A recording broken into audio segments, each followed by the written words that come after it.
All right, today what I did is I took the motor that was originally on the bed that was in the van from factory.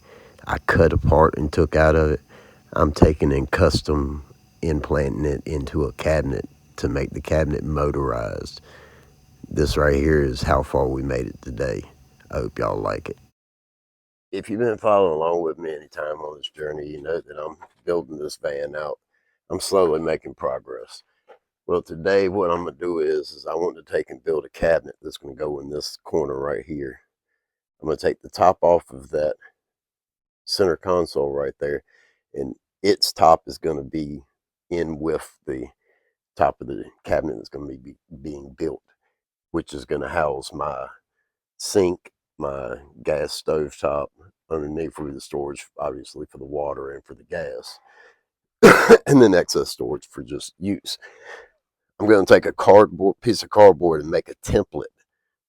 That way I can do this cut only one time because it was $70 for a sheet of maple plywood, so I don't want to have to rebuy it. So my goal for today is to build the cabinet that's going to go in this corner right here. I'm going to replace this top of the on the center console. It's going to all be one cut out of one piece of maple plywood and then stained to look good. It's going to have my gas burner and my sink is both going to be in here with the storage for the stuff for them underneath and some excess storage. Probably going to have my cat's litter box live up here in this corner because I figure if the cat shits in the middle of the night, I want it as far away from me as possible. um, so I believe that's going to be the idea. Let's do it. First thing I'm going to do is I'm going to take a piece of plywood, take cardboard, and I'm going to cut it and make a template. So I'm going to do that now. So what I was doing here is I was taking a piece of cardboard. It's the cardboard that the mattress that I have in the back came in from Amazon.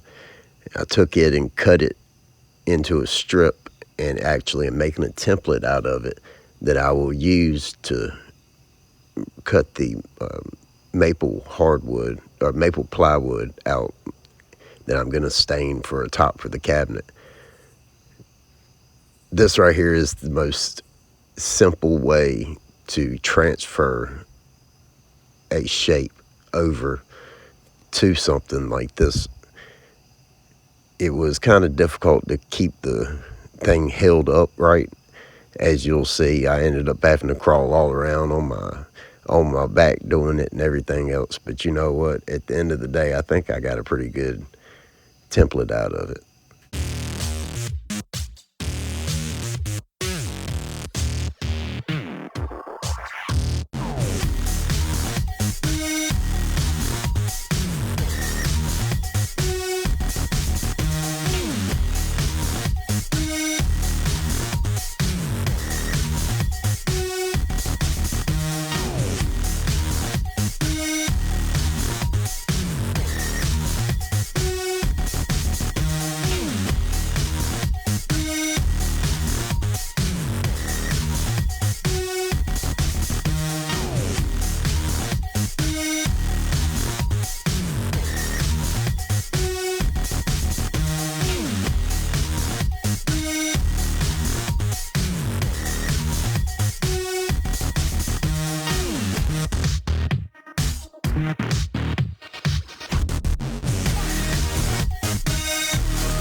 All right, y'all that's been following me for any period of time should recognize this.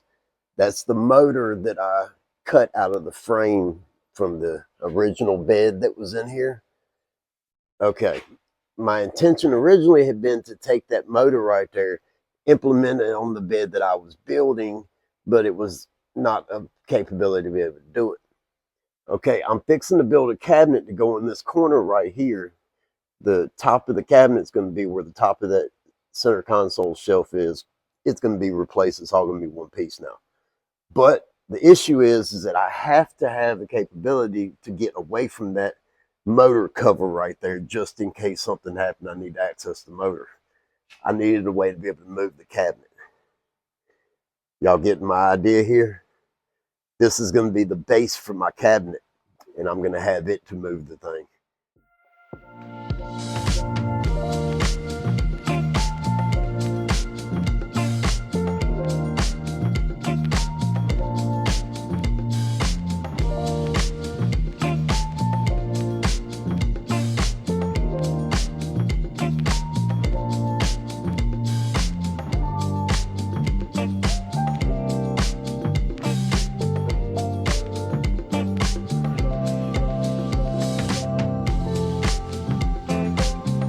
All right, y'all, this is actually, it's gonna work. It's gonna work pretty good, I believe.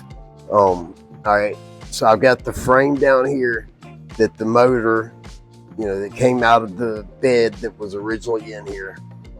I took and put a piece of plywood on the top of it as a leveling plate to kind of tie the two sides together. I'm starting to build the frame up because I'm gonna build this cabinet from the bottom all the way up, right? So the frame itself of the cabinetry is just going to be built out of these 2x3s here. Structurally, they're plenty sound enough for what we're going to be doing. In the top of it, it's going to be the sink and the gas top burner that I have. I have some oak plywood that I'm going to be making the top out of, and possibly the sides. And this stain right here, if you see, I believe it's going to blend very well with what I've already got. That's what's going to be on the top and the sides, wherever that's shown. And I've also decided I'm also going to stain the bed itself, the slat bed back here I made, because, I mean, you look at this right here as a comparative, and it'll look good with it. Do it with that one, and I mean, it almost looks the same. Yeah, pretty close.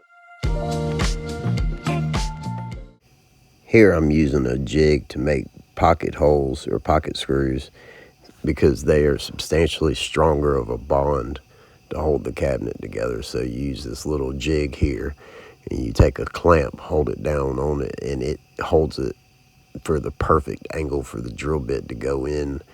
So that way when you put the two pieces of wood together, they're held together really well. This is the only way to build cabinets is with using one of these jigs like this.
Okay, so this right here is the wire that goes to the motor, and then that's the original wire that powered the motor that's all the way in the back of the van. So I had to take it and strip the wire and put a piece in the middle of it to make it long enough to where I could have that wire go all the way to the front of the van. So that way the factory switches that controlled the bed will now be what controls the cabinet to slide back and forth. I think this is a pretty cool use of a factory option that now is going to have a whole different way to work. Here I was showing it was successful, it plugged in, and I'm fixing to show it working. Today's video ends back with what you seen in the beginning. It works. So come back tomorrow and check and see some more progress. This is going to be a few day long process to get this moving cabinet built, because it's going to be done the right way. So it's going to be taking a little time. I love y'all.